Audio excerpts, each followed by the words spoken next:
আসসালামু আলাইকুম রহমতুল্লাহ। আমি আজকে একটি নতুন লোগো নিয়ে আপনাদের সামনে হাজির হলাম। আমি মূলত যে প্রসেসটা ইউজ করে থাকি সাধারণত সেটাই আপনাদের সামনে একটু শেয়ার করব। তো কথা না বাড়িয়ে আমি এখনই কাজটি শুরু করব ইনশাআল্লাহ।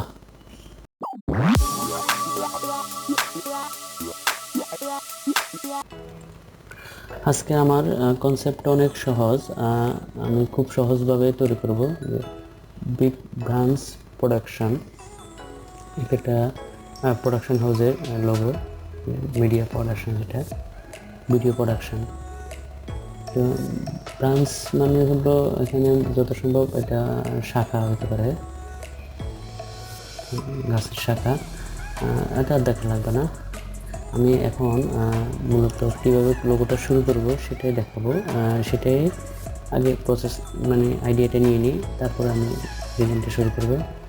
এখানে যদি আমি ডবল দুইটা লাইনে যদি বি থাকে তাহলে একটা বি দিয়ে শুরু করতে পারি, বিগ ব্রাঞ্চ। হ্যাঁ, আরও পাশে দিয়ে যদি একটা শাখা দিয়ে দিতে পারি উপরে, তাহলে হয়ে গেল। আমি এখন গ্যাপগুলো নিব, যে আমি গ্যাপের প্রসেসটাই মূলত এখানে আজকের লোগোর উদ্দেশ্য। আমি যদি একটা গ্যাপ নিই, এখানে যদি একটা নাম দিই x1, মানে একটা সামথিং একটা নাম দিলাম, আর সেটাই পরবর্তী গ্যাপটা যদি হয় এটার হাফ,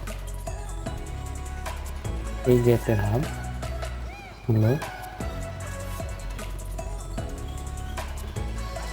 এটা। আমার ইচ্ছে এটা একটু মোটো হয়ে গেলো। আচ্ছা, এটা থেকে শুরু করি, এই গ্যাপটা থেকে শুরু করি। এটা হাফ, এটা এই গ্যাপের এটা হলো নিচেরটা হলো হাফ। আচ্ছা, আমার এখানে হলো এটা নিচে, এটা হলো আমার মূলত গ্যাপ, লাইনের গ্যাপটাই দেবো আমি। আর এরপরে আমি উপরে আমার আরেকটা লাইন আছে, এটা হলো আমার যে প্রোডাকশন তৃতীয় লাইনের জন্য। আচ্ছা, এটা আমি নাম দিয়ে দিই x1, এটা হলো x হাফ, মানে হাফ এক্স। এটা হলো আমার প্রোডাকশনের পরে গ্যাপটা। এখন আমি দেবো ব্রাঞ্চের যে গ্যাপটা, সেটা দেবো আমি এক্সের ডবল, তার মানে x2, x1 এক্সের ডবল, ওই নিচের গ্যাপটাই ডবল। হ্যাঁ, এরপর আমি আবার ওই ব্রাঞ্চের পরে যে গ্যাপটা সেটা দিব হাফ দেওয়া, যেহেতু আমার করাই আছে। আচ্ছা, এগুলো আমি একটু নিখুঁতভাবে মিলে দিতে হবে। ডাইরেক্ট অ্যাকশন টুল, এখান থেকে যত নিখুঁতভাবে অবশ্যই করবেন, যেহেতু গাইড দিয়ে করতেছেন আপনি, সেই জন্য আপনি অবশ্যই নিখুঁতভাবে করতে হবে। তো আমরা অনেক সময় করে সামান্য একটু গ্যাপ থেকে যায়, এগুলো আসলে প্রপারলি হয় না। ঠিক আছে, আমার মূলত লাইন হবে তিনটা, হয়ে গেল আমার তিনটা, আর দুইটা গ্যাপ মাল্টিপ্লেক্স। এরপর আমি আমি আগে ডিজাইনটে আমি লেটারগুলো বসানোর পরে আমার কতটুকু ওয়েট লাগে সেটাও আমি ওই x1, মানে x1 যে গ্যাপটা সেটা দিয়ে আমি এটা ওই রেশিও অনুযায়ী করবো ওই গ্যাপটাও। আমি আপাতত এগুলো বসে রাখি, যেখানে কত নাম্বার। ঠিক আছে, এখন আমি লেটারগুলো বসাবো। আচ্ছা, আমি গাইডলাইনও দিয়ে দিতে পারি প্রত্যেকটা গাইডে।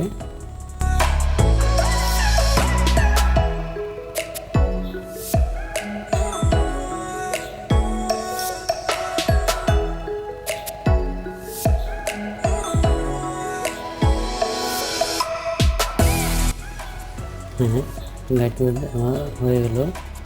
এখন আমি লেটারগুলো বসাতে পারি। হ্যাঁ, দিয়ে দিই হবে।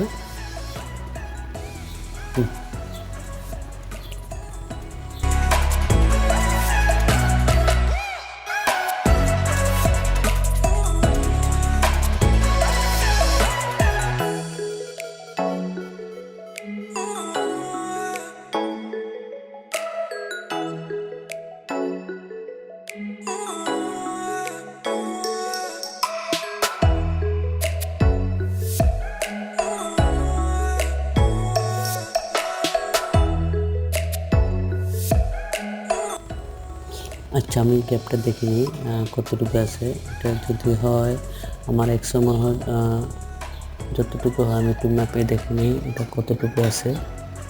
যদি 12 হয়, হ্যাঁ হয়ে গেল আমার গ্যাপটা।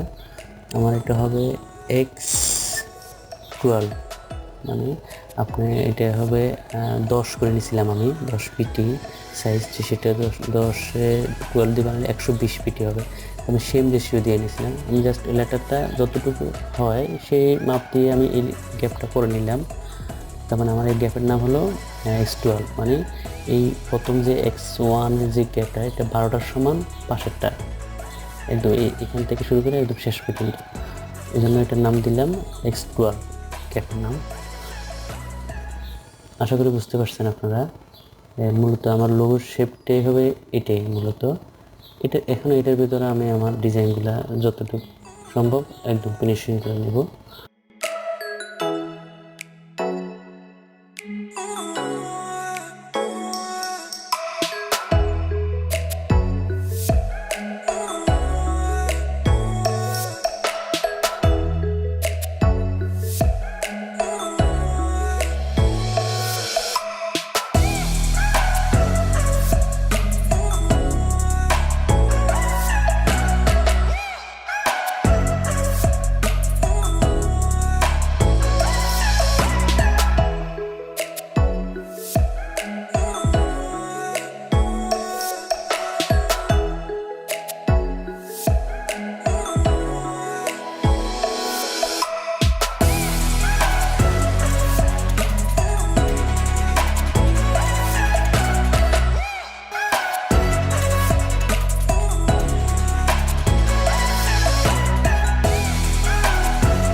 আমার লোগোটি প্রায় শেষ।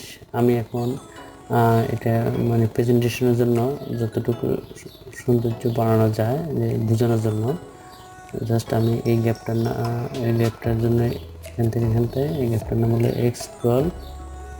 প্রত্যেকটা গ্যাপের নাম আলাদা আলাদা দেব। এটা হলো x2, এটা হলো x2, এরপর হবে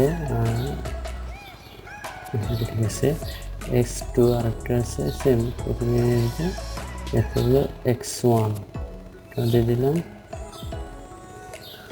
এটা 1, আর হলো x1/2 রয়েছে, সেটা আমি একটা করে নেব একদম ছোটো করে। ব্যাস, এটা সেম কপি করে এখানে হয়ে গেল। একদম প্রেজেন্টেশনের জন্য যতটুকু বোঝানো সম্ভব একদম ইজিভাবে মনে হয় সবাই বুঝতে পারছেন। যে আমার এখানে ডিজাইন যাই হোক, কিন্তু আমার গ্যাপ নিয়ে অথবা লাইন নিয়ে কেউ কোনো ত্রুটি ধরতে পারবে না মনে হয়। যেটা আমি যেভাবে করছিলাম সেটা আসলে ভুল হওয়ার কথা না, তারপরেও জানি ভুল তো মানুষের হয়, হতেও পারে। যতটুকু সম্ভব আমি এটা নিখুঁত করার চেষ্টা করছি। আমার এই পুরো প্রত্যেকটা গ্যাপের আমার রেশিও আছে, এর বাইরে চাইনি। তো আশা করি আজকে এ পর্যন্তই। আগামী টিউটোরিয়াল দেখার আমন্ত্রণ রইল। আসসালামু আলাইকুম ওয়া রাহমাতুল্লাহ।